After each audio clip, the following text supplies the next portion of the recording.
This is Make It Plain. Make It Plain. MIP With Masamela Matfumo. Mark Thompson. Make It Plain. Get woke. New from Radiotopia presents Red for Revolution, an audio drama about Black love, queer romance, and liberation. Join Jasmine, an 18-year-old navigating her queer identity while learning about her grandmother's secret love affair. Through her discoveries, we're transported back to 1971 to witness two remarkable women embark on a romance that defies all conventions. Subscribe to Radiotopia Presents and listen to Red for Revolution wherever you get your podcasts.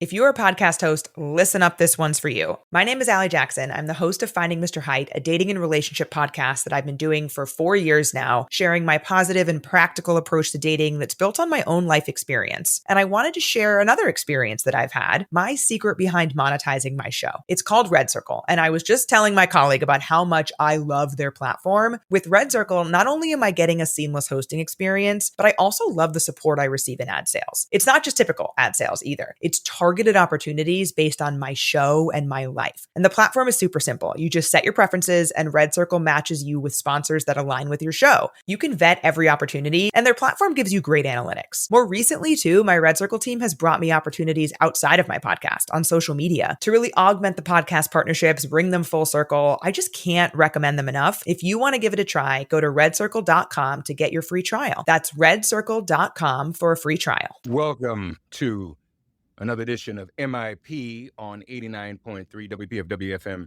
Pacifica Radio. Glad to be here with you. As always, Reverend Mark Matsamela here with you. So much going on. And first of all, I know you just heard Joni's show, and we all lift up the name and the memory of Assata Shakur and all she represented. Her resistance, her freedom fighting, and we lift up all those who defended her and stood with her over the years. What an example she set. So we lift her up and say Ashe. We are, and obviously those who still want to share comments on there, 202-588-0893, 202-588-0893, as we do think about and lift up the memory of Assata Shakur. We want to talk about some of the important matters before us today, both on Capitol Hill and actually in Virginia as well, because there's a gubernatorial election coming up. Joining us now, a dear friend and colleague in the media, Black Press, USA.com, also the host of her own show and her own newsletter. We'll let her tell you all about that, though. Lauren Victoria Burke. Lauren, how are you? Welcome back to Make It Plain. How are you, dear sister? How are you doing, Mark? Thanks for having me again. Hey, it's a pleasure to have you. First of all, let's talk about the Hill. You're the Capitol Hill correspondent, in fact, for BlackPressUSA.com. What's going on with the continuing resolution and what seems to be an inevitable government shutdown?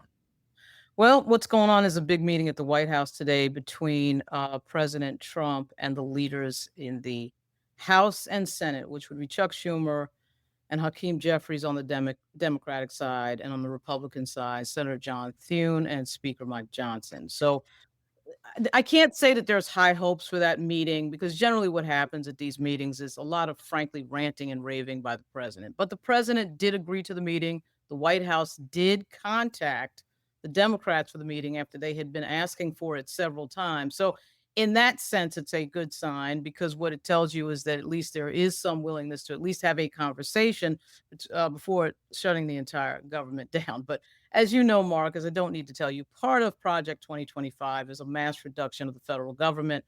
The second that Donald Trump entered office, he started doing that. He started laying off federal workers by the thousands. So a government shutdown plays right into the hands of that project and that strategy.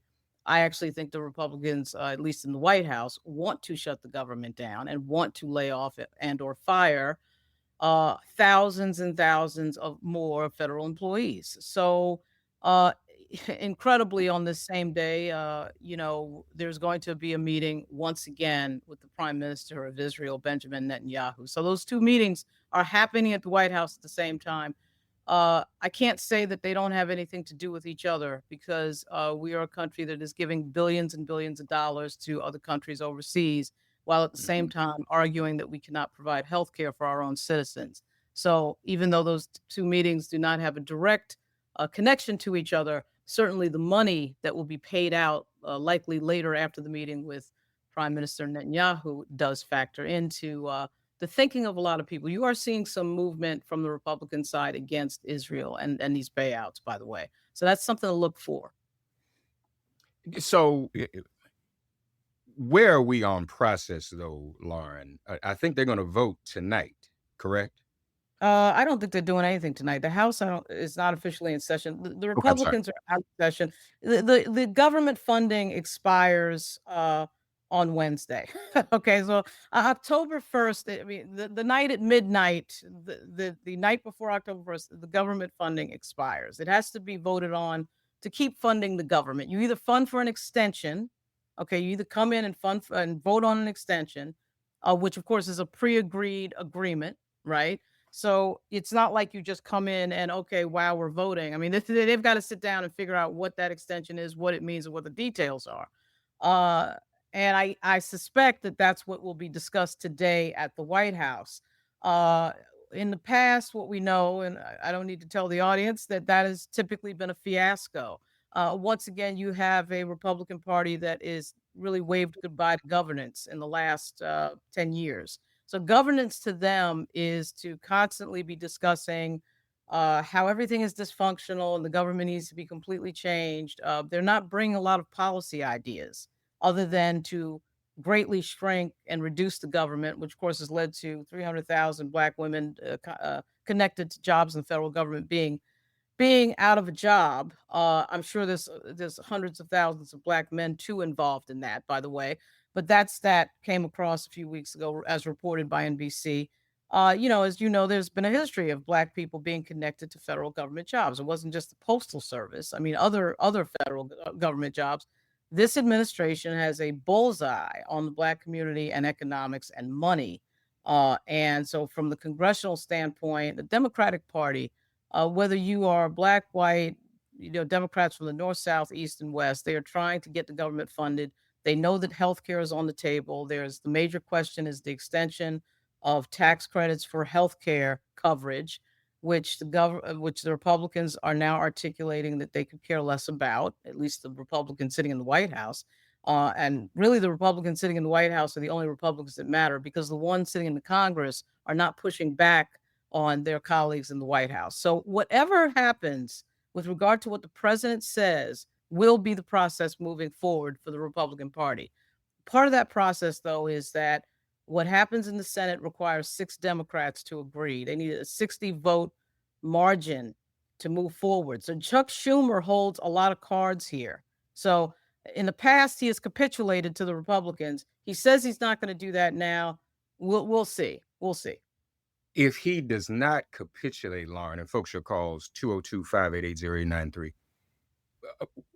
would Democrats then bear the characterization that they shut down the government?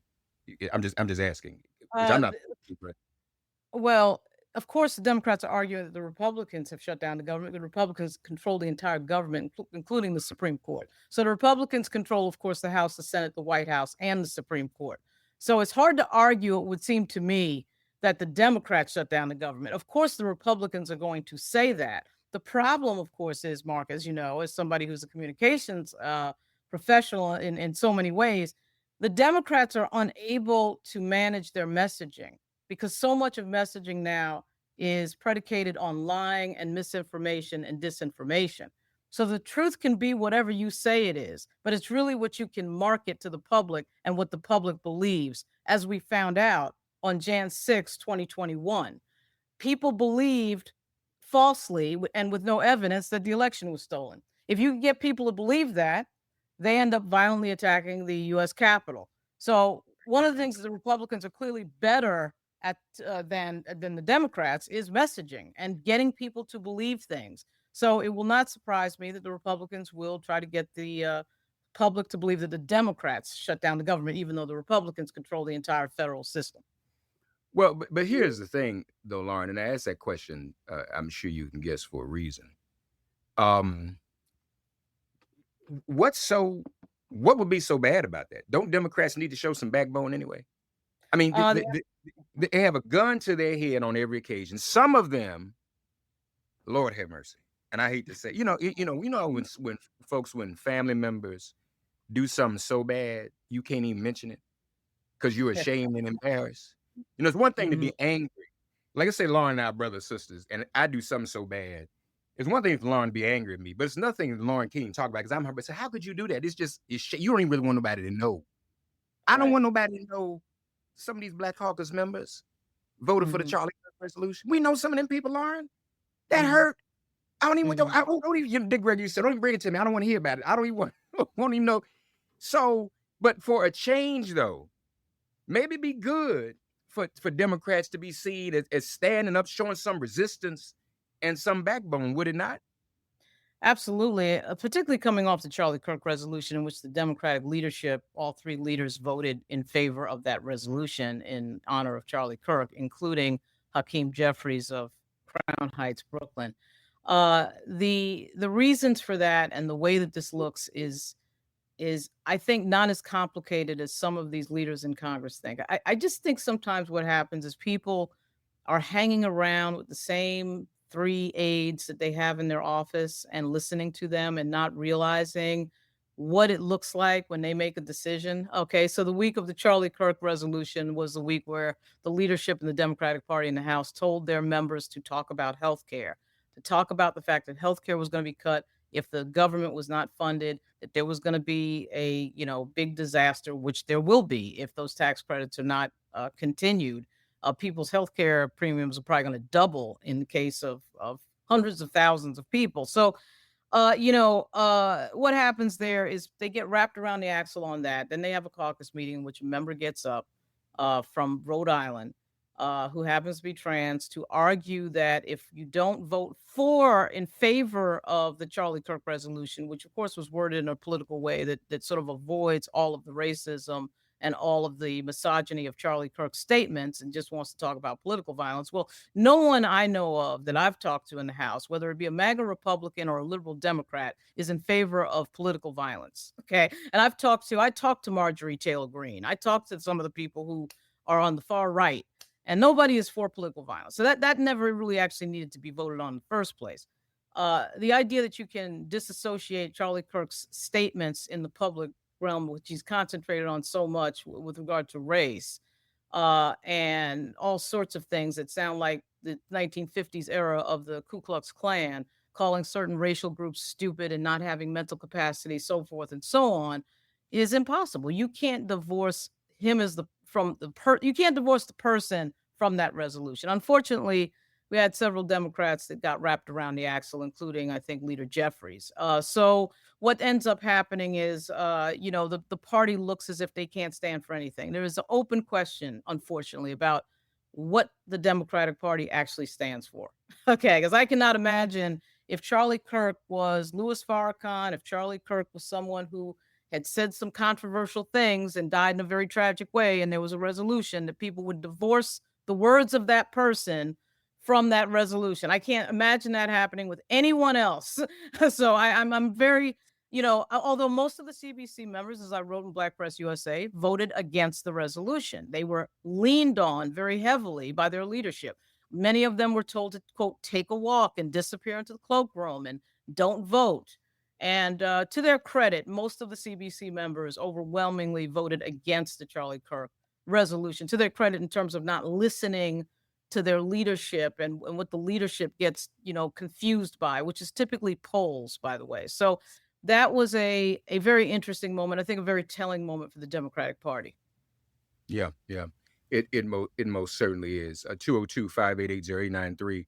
Folks, if you've got calls and questions for Lauren. Lauren is the Capitol Hill correspondent for blackpressusa.com. And tell us the other things that you're involved in, Lauren, your show, your your newsletter, all of that, please. Well, I've got a newsletter I own called Black Virginia News that I founded in 2022. So I cover Virginia news, not just politics, but often sports. We have Michael Vick down in Norfolk State, so I'm talking about him a lot, and that's very exciting for Virginia. And then I have a show that I just started on YouTube called Lauren Live, which is on my YouTube channel, which is Lauren Victoria Burke. It's fairly easy to find, and I'm Roland Martin from time to time.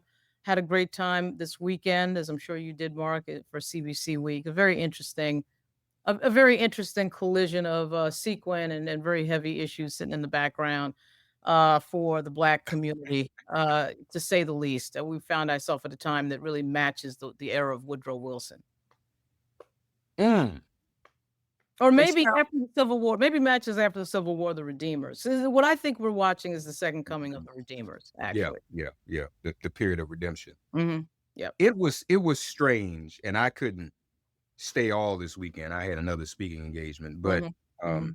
it was a different kind of vibe. Mhm. Whenever you have John Kerry once described the CBC annual legislative conference as the most glittering event every year in all of Washington. And there's probably no doubt about that. But it's kind of like Frankie Beverly's song, Joy and Pain. And it was a little, I mean, it's good to see everybody. It was a little hollow, and we've been in Washington a long time. Once you've been to one CBC conference, you've been to all of them. But it's hollow when you don't have power and when you are dealing with people who are literally trying to take you out every day and celebrating the Charlie Kirks of the world. So I don't know. I was there. What was I there? Friday. It was strange. It was a little bit different. I was there Thursday and Friday. Yeah, I mean, it was strange. I mean, I think there's an open question for all involved, whether you're an elected official or a leader of a legacy civil rights group in particular. Not to say that our new civil rights group can't answer these questions, but the question is, what is the strategy to protect the Black community? That is the question. To me, if I'm not at a panel discussion that's not going over that, I'm either walking out 5 minutes in or not walking in at all.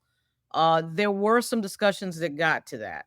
But, we have a situation in Virginia where we have two people running for governor that aren't answering any of those questions. And that is problematic because this is now, particularly for the Democratic candidate, the former Congresswoman Abigail Spanberger, because it is not enough to stand up in front of an audience and say things like, I want to protect affordability. The federal government is attacking the Black community on a daily basis, not just history, not just perfunctory or performative things. They're attacking the money. They're attacking any grant program. There's a grant program for prenatal care. Let's pull the money. I mean, they're pulling money on things that aren't even really all that political, but anything that has any sort of indication that it might help someone Black or brown for that matter too, they are cutting the money. They're very specific in that. So the question becomes on the state level in particular, what are our elected officials doing and what are our legacy civil rights leaders doing? And they have been stone silent. I think in part because corporate money and corporate buy-in has greatly compromised the power of a lot of these civil rights groups to the point where they're not saying anything. I mean, you can't go through life not offending anybody. And in fact, not offending anybody is probably a sign you're not effective, quite frankly. I mean, somebody's got to get pissed off. You've got to take a stand. And as they say in the 60s, this is a time for choosing. Whose side are you on is the question. So there's a lot happening that is under the surface of celebration. And as somebody who has partake in many of these events, I mean, it is inescapable, the state of play for Black America right now. Yeah. 202-588-0893. So, folks, Lauren is there on the Hill and reporting on the Hill just about every day. We'll see what comes of this. One. Two, we got to talk about Virginia and this gubernatorial race. First of all, Virginia continues to be a very bizarre state. If for no other reason than that, that a governor cannot concede oneself. I'm sorry, cannot succeed oneself. Talk to us about the race there and how that's shaping up between Spanberger and Winsome Earl Sears, Lord have mercy. Well, Winsome Earl-Sears is the sitting lieutenant governor, the first black female lieutenant governor in the history of the Commonwealth of Virginia. We only had three black lieutenant governors, the first being L. Douglas Wilder, and the second being Justin Fairfax, who, full disclosure, I worked for as his communications director, and now the third Republican, Winsome Earl-Sears. She is running for governor, which is, that's sort of automatic when you're lieutenant governor, you're running for governor in Virginia. And her governor that she ran with pulled off a dramatic and really actually stunning victory in 2021, who's now the sitting governor, Glenn Youngkin. She's trying to ride partially on his coattails. He has been very supportive. He's been in ads, he's been at events. He is definitely assisting Lieutenant Governor Sears to win. He's not been a ghost or anything like that. But it is a difficult race in the climate where you have a backdrop of Donald Trump in the background for any Republican. She is not expected to win. Winsome Sears is expected to lose. The favorite in this race is Abigail Spanberger, who has been ahead in the polls, ahead in every poll. I haven't found one poll that she hasn't been ahead in, and I've been sizably ahead by 10 points, by 5 points, by 7 points, hitting 51 and 52% in one poll. So, I mean, it is Abigail Spanberger's race to lose. She's a former member of Congress, a former CIA agent.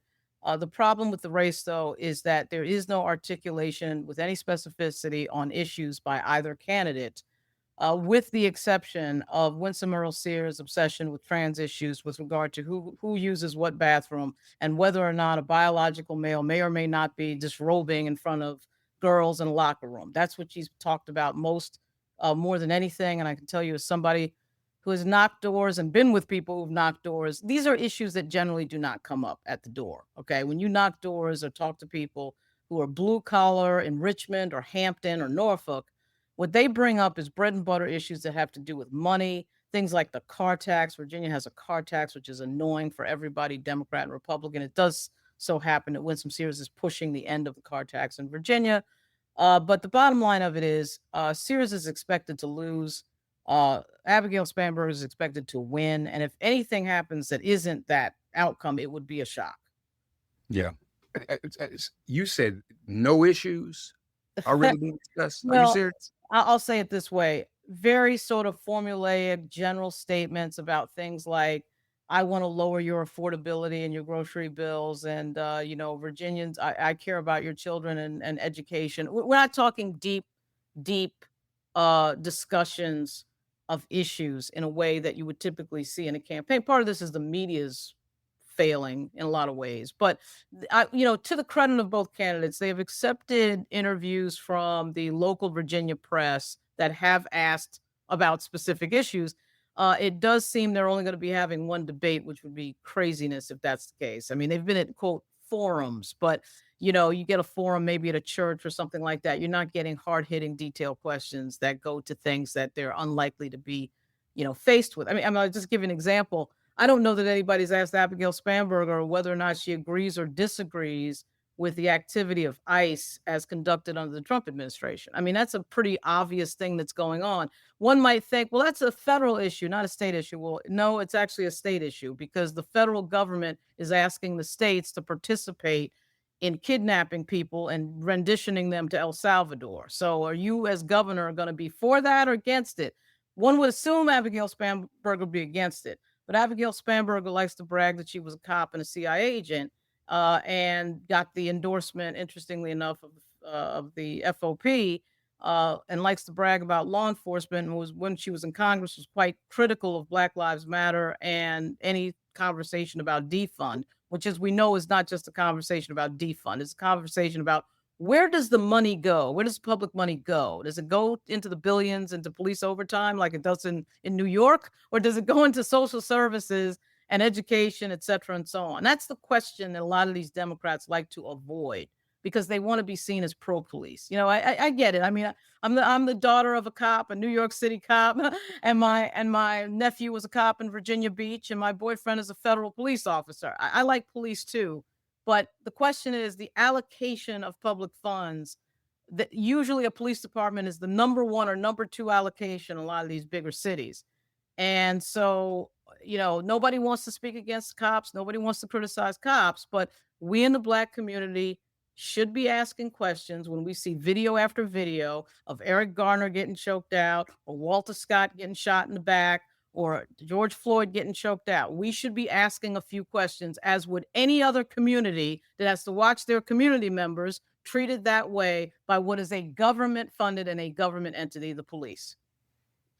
I think we just had some other breaking news, though. Mhm. This may actually be the viral part of this show. Mhm. Whether you meant to it, not Lauren. Lauren, breaking news has just announced that she has a boyfriend.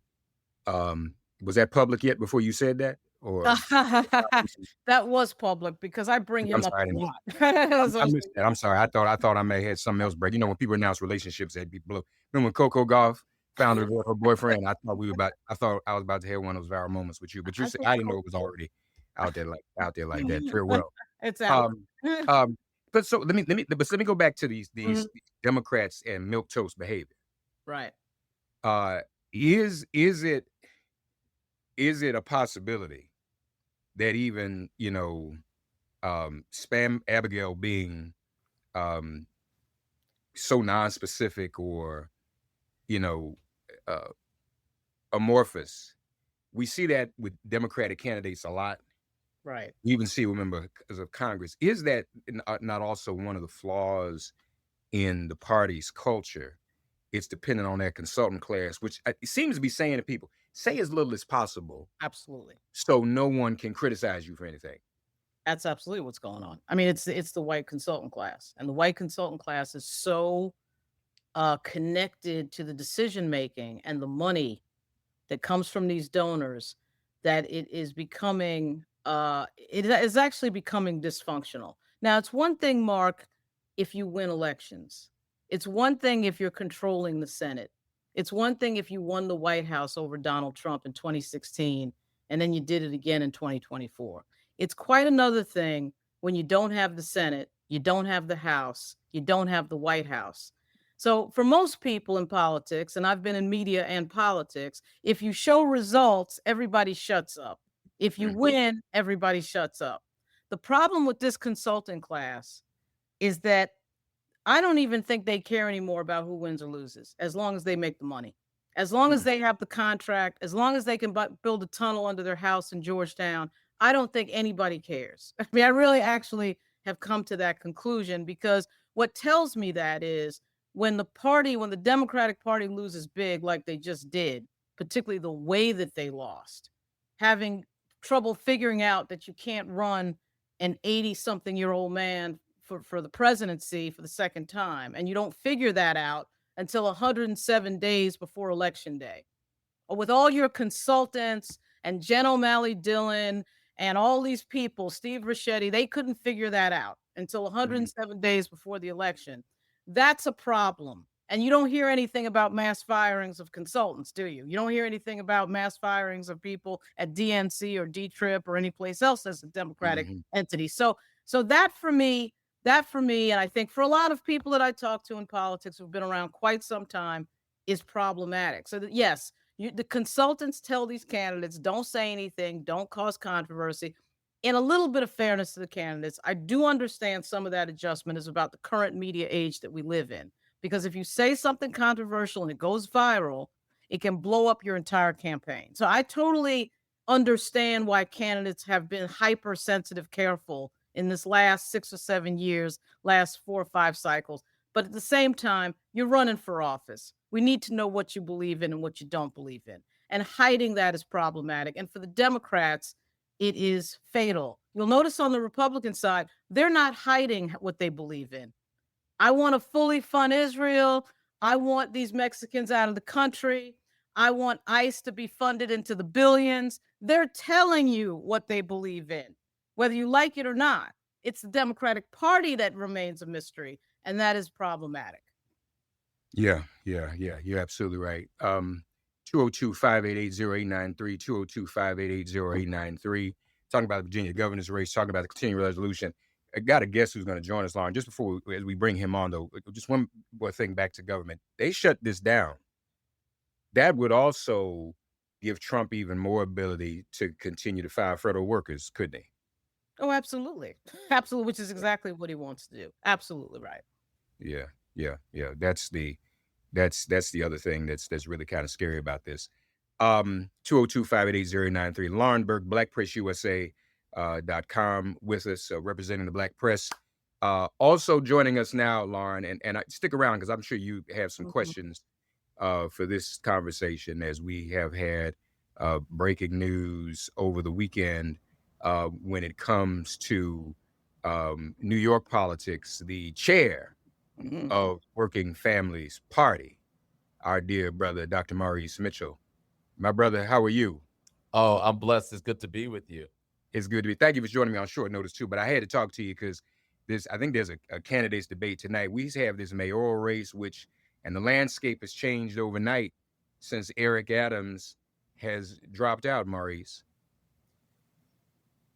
Yeah, look, this is an important moment in the campaign, and what I'm excited about is that with Eric Adams dropping out, it's an opportunity to have a conversation about the fact that there is a critical election coming up, and the contrast to me is clear. And what we know now is that the Eric Adams era in New York governance will be ending, right? And so we're going to transition into a new era now. There's no question about that, given the fact that he dropped out.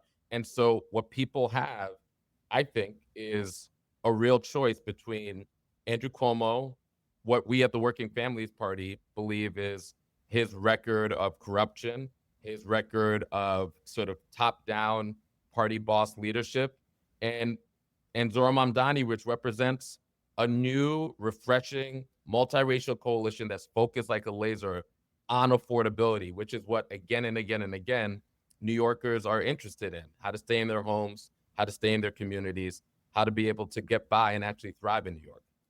So, what impact do you think this will have on Mamdani's race itself? Because the votes are kind of all over the place, and we know that many Black New Yorkers went with Adams, right? The numbers showed that in the primary, correct? Well, Adams didn't place himself in the primary for the scrutiny of the Democratic Party primary. He famously, I mean Cuomo. I meant Cuomo. Yeah, Cuomo. That's right. That's correct. So yeah, I mean, I'm 46, so I'll place myself in this age group of people my age and older who know the father, right? Know Mario Cuomo, know the son, have a relationship with that family, and when it came time to vote, voted with the name that during very uncertain times. At the end of the day, he lost the Democratic Party primary, and Zohran Mamdani is the Democratic nominee. And over those weeks and months, that has given a lot of folks, including a lot of Black folks who knew the Cuomo family and had some relationship, a trust with that name, to look at Zohran, to look at his policies. And, the fact that Yvette Clarke recently endorsed Zohran. You have Carl Heastie endorse Zohran. Andrea Stewart-Cousins endorsed Zohran. The Attorney General Tish James endorsed Zohran. There is a coalition that is coming together, a multiracial coalition, including a lot of very prominent Black voices that are endorsing Zohran and a part of this coalition. And I think since the primary, more and more everyday Black New Yorkers have been joining. And I think given the fact that Eric Adams is coming out, that is going to allow for even more folks to take a second look at Zohran and his policies, and like me, come to the conclusion that his policies are the best for Black New Yorkers and are the best positions to keep Black New Yorkers in our communities and in a path to thriving. He's the only candidate I know in the race that has a positive position on reparations. He came out while he was an assembly person on reparations. He's the candidate that is dealing directly with issues that relate to gentrification, which ultimately are issues about affordability, especially home prices, which his campaign is dealing with directly. Yeah. Lauren, Lauren Burke of Black Press USA, you have a question, or may I suggest maybe you have a specific question about a prominent New York Democrat and his lack of endorsement at this point? Do you want to ask that question? Or you ask? Well, I probably should start with a few full disclosures. One is I do pay taxes on a house in Brooklyn and Crown Heights. Two is I've voted for Andrew Cuomo, I think 3 times. The primary for governor, when he was running for governor, twice before changing my registration to Virginia. I was born in the Bronx. I grew up on Long Island. My father worked at Rikers and was a New York City police officer. So I'm actually a surprising fan of Andrew Cuomo. I will cap that full disclosure off by saying that my mother did work for a member of the New York State Assembly back in the day when I was a teenager, and I met Mario Cuomo. I never met Andrew when he was younger or when he was at HUD. But to get to your point, Mark, certainly everybody is waiting for the endorsement of the House Democratic leader, Hakeem Jeffries. I will just say that there's a few things at play there. One is it is a fact, and I live right outside of his district in Yvette Clarke's district. But certainly the Orthodox Jewish community in Jeffrey's district is very powerful in this, as they are not just in his district, but certainly nationally with regard to AIPAC and the politics around Israel. There's no one that can convince me that that isn't a player in this decision with regard to endorsing or not endorsing Zoran Mandami. But I would remind everybody that, Jeffries has never been a big early endorser. I'd also remind that I'm unclear about what the views of Mr. Mandami are on other Democrats, whether he's supported other Democrats in New York or nationally. I would love to know the history of that. And so this is not me saying that I think Jeffries is going to endorse former Governor Cuomo. I think the chances of that are 0. But I do think at some point he will be endorsing Mandami. That's my guess. I ask him about it every week at the U.S. Capitol, and he's sick of me. And, he should be sick of me asking. But I think at some point he will be endorsing. The thing I would end with is, I can see the excitement over Zoran Mandami, and it's completely understood given the state of play of our politics, because he's somebody talking outside of the realm of money-controlled politics. It's that sort of talk that we heard from Bernie Sanders. We hear it from AOC. And when we hear it, we know that it is the thing that counters money politics, which is controlling everything on both sides of the aisle. At the same time, I do think the Democratic Party, and I'm just saying this as a former person who's worked in the party as well as a journalist, the Democratic Party needs some ass kickers. They need some people that you don't necessarily want to hang out with at dinner. Okay. Andrew Cuomo is that person. I fully recognize where Billionaire Row is on upper, in Upper Manhattan. I know what Billionaire Row is. I know that Andrew Cuomo is connected to these people in a way that is not the greatest thing in the world. And I also realize that this is capitalism, and this is the way capitalism works. We live in a survival of the fittest society. And I think that clash of the titans is about to happen in the city of New York. Believe me, I'm tempted to change my registration to participate. But I'm in New York and Brooklyn enough to see it close up. And this is going to be a very interesting vote. I think Mandami wins, but it's going to be an interesting thing to see what happens after that. I know it's a lot, Maurice, but here you go. But let's start with the Hakeem Jeffries piece. Is that really what's going on, Maurice? The constituency? Well, how did Mamdani do in Hakeem's he did well in Hakeem's district, actually. Zoran Mamdani did excellent in Hakeem Jeffries' minority leader Hakeem Jeffries' district. And look, I can't peer inside of Hakeem Jeffries' heart or his mind to understand what the calculus is. However, what I will say, Lauren, I couldn't agree more that moneyed politics informs and has captured American politics, both the politics of the Democratic Party and the Republican Party. And often, putting the specific decisions of Hakeem Jeffries aside, often when you look at the decisions of a elected official, and it's kind of head scratching, when you understand the power of AIPAC, of AI, of crypto, of the real estate lobby, of the pharmaceutical lobby, it all begins to make sense, right? Absolutely. And I think, look, I've always, I represent the Working Families Party, and we often engage in primaries, grassroots primaries of folks who don't come from the moneyed sort of pipelines into politics. And when our candidates lose during a primary, I often hear, vote blue no matter who, from folks who represent the maybe corporate or more Three callers. wing of the Democratic Party. Well, if that's true then, it's true now. And it's interesting to see those same people lose their fire around the vote blue no matter who principle when it happens to be Zohran Mamdani. He doesn't represent those interests. And so I find that to be very, very fascinating.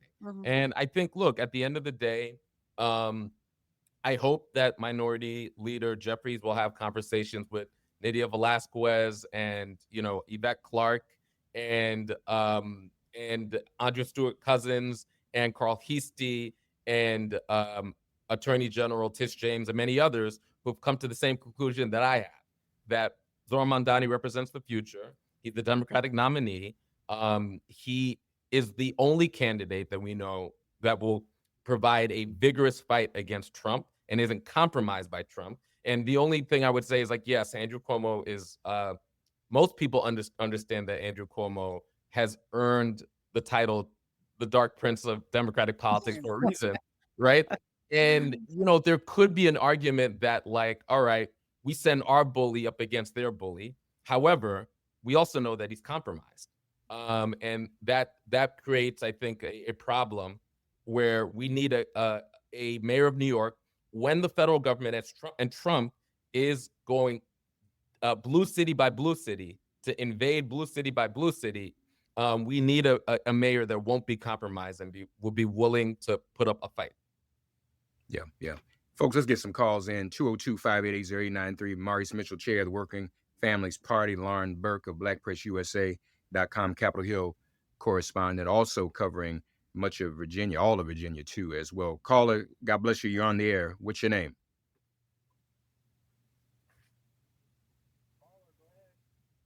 We can't hear the caller's mic. Hello? Yes, go right ahead. What's your name, Yes, caller? Hello? Yes, this is Ruth. Hey, Can Ruth, you go hear right ahead. Yes, we can hear you. Go right ahead. Okay, thank you.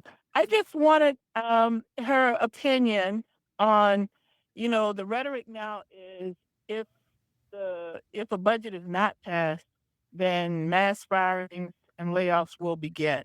My question is, why do we think he won't do that anyway, even if a budget is passed? Because when he came into office, there was a budget, and he still decimated the federal workforce. So why do we not believe that whatever budget is passed, he will take the funds and do whatever he decides to do with them, regardless of what the actual congressional budget is passed for? Because as we know, his colleagues on the Republican side are not going to stand up to him. And currently there are not enough Democrats to make a difference.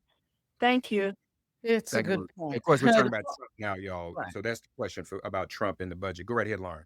No, it's a good point the caller makes. And I saw Wes Moore last week at an event that Punchbowl News did last Thursday during CBC Week, and he made a good point, which was that in Maryland, we're in a shutdown right now. What difference does it make, right? Because, of course, the Trump administration makes decisions on funding, even if it's FEMA relief or anything else, based on whether it's a blue state or a red state. The job of this president so far has been to target specifically minority communities, specifically Black people, specifically immigrants from Mexico, with as much vitriol, hatred, and use of government police force as possible, particularly with regard to our immigrant communities. It is a shocking display, what we're seeing. It does require people to answer the question who are running on the ballot, whether it be in New York or any place else. How are you protecting these communities, particularly in a diverse place like New York? And of course, in New York, you get some very interesting political partnerships because you have a historic group there, several historic groups that know what it looks like when a government turns against a minority group. Okay, so it would be interesting actually to hear Governor Cuomo on some of that because I think that he's always sort of trying to straddle the line between, of course, the establishment and trying to be Billy Badass. Now, I do think that he can, to some extent, do that. One of the good things about an older politician is they get to a point where they just don't care.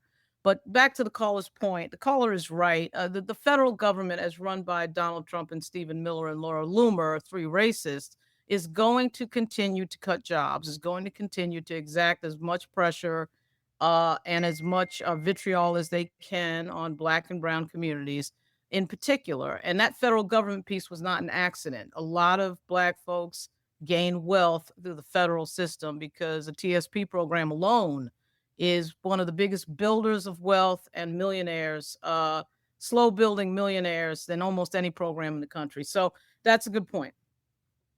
And just bring it back to New York, Maurice Mitchell.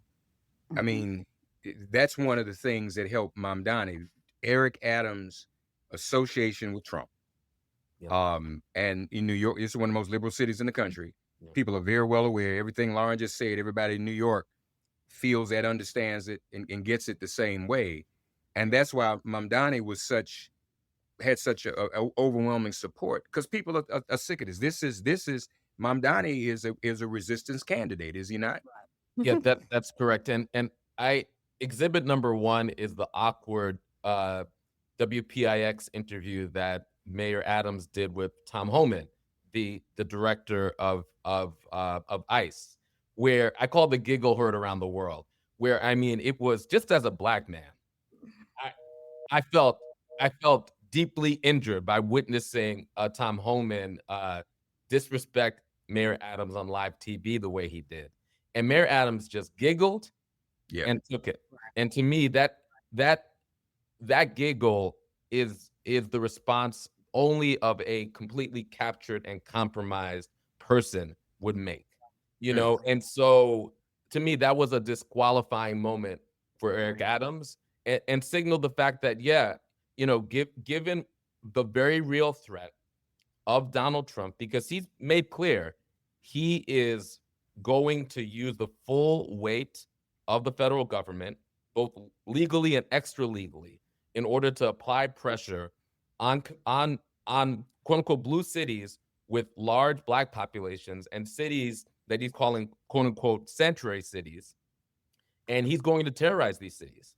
And if we, the other example is Mayor Brandon Johnson, in Chicago.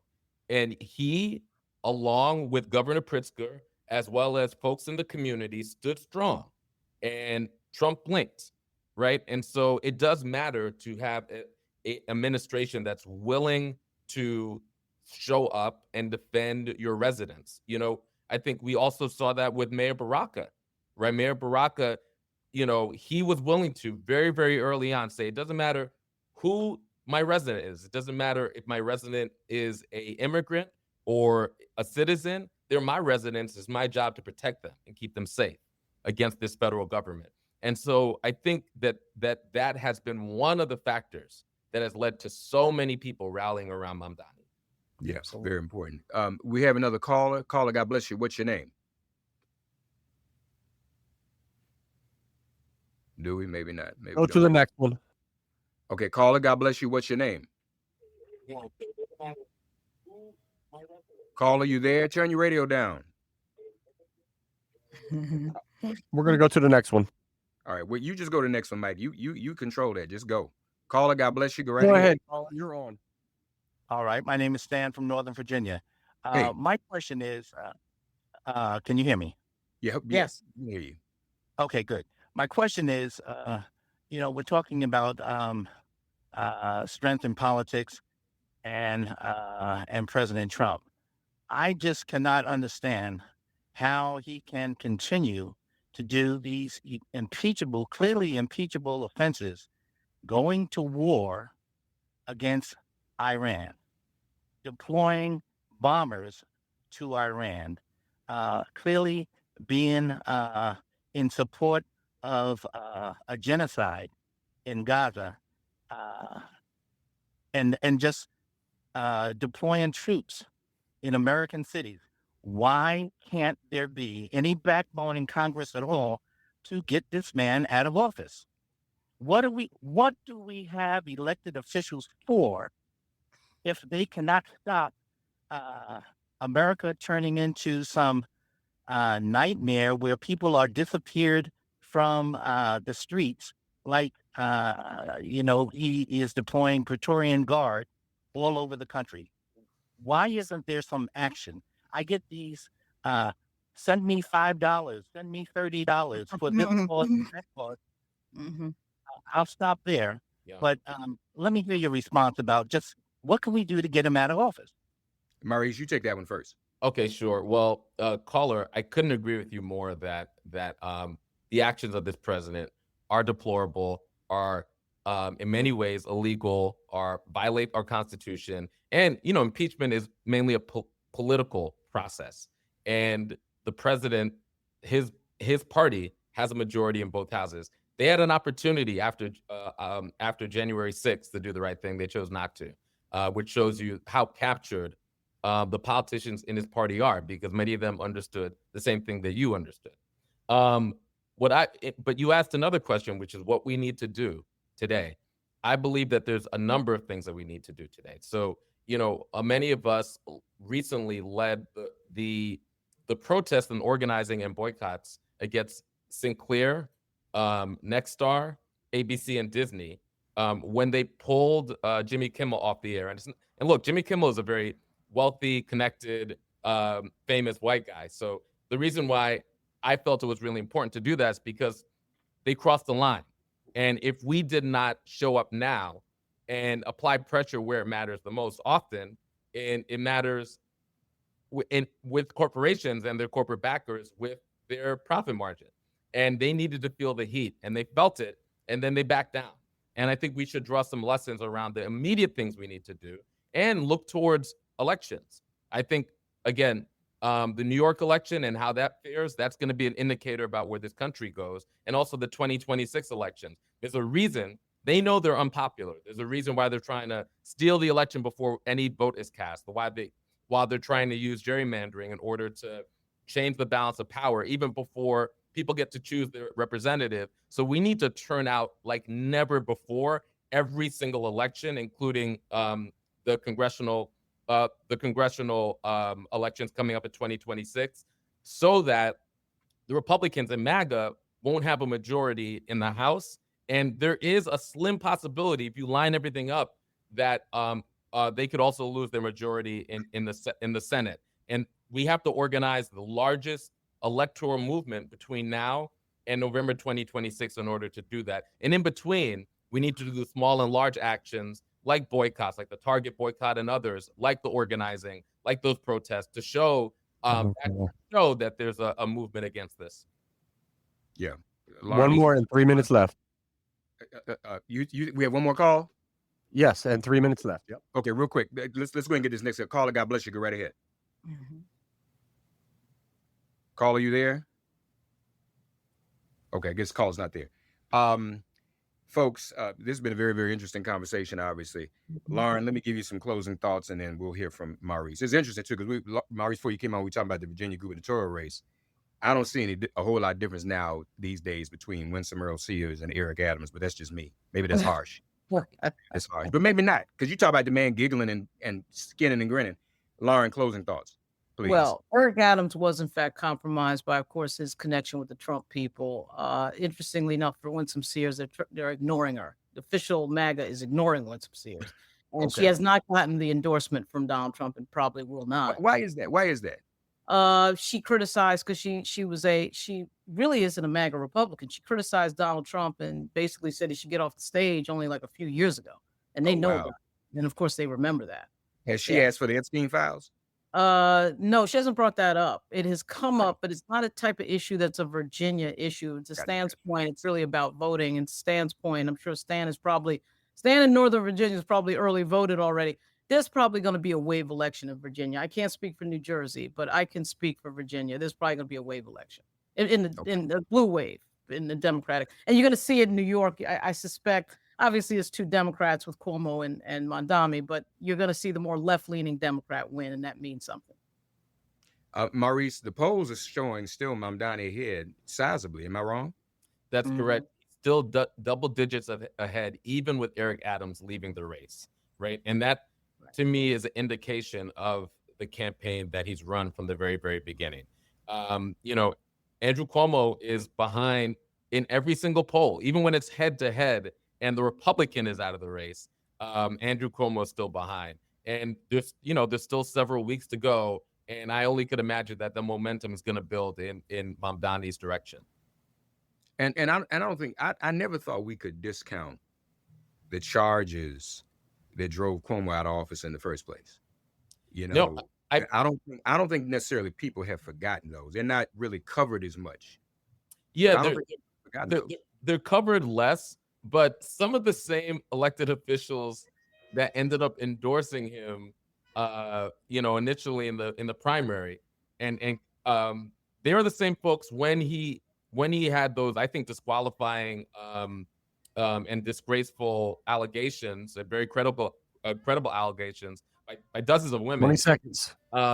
They opposed him and said that he was no longer fit for office. If those things were true then, they're true now. At Maurice WFP, Lauren, real quick, where can people find you? At LV Burke on X and Burke File on TikTok. All right. Check them out, folks. Maurice and Lauren, thank you both for being here with us on Make It Plain. Thank you. If you're a podcast host, listen up. This one's for you. My name is Allie Jackson. I'm the host of Finding Mr. Height, a dating and relationship podcast that I've been doing for 4 years now, sharing my positive and practical approach to dating that's built on my own life experience. And I wanted to share another experience that I've had, my secret behind monetizing my show. It's called Red Circle. And I was just telling my colleague about how much I love their platform. With Red Circle, not only am I getting a seamless hosting experience, but I also love the support I receive in ad sales. It's not just typical ad sales either. It's targeted opportunities based on my show and my life. And the platform is super simple. You just set your preferences and Red Circle matches you with sponsors that align with your show. You can vet every opportunity and their platform gives you great analytics. More recently too, my Red Circle team has brought me opportunities outside of my podcast on social media to really augment the podcast partnerships, bring them full circle. I just can't recommend them enough. If you want to give it a try, go to redcircle.com to get your free trial. That's redcircle.com for a free trial.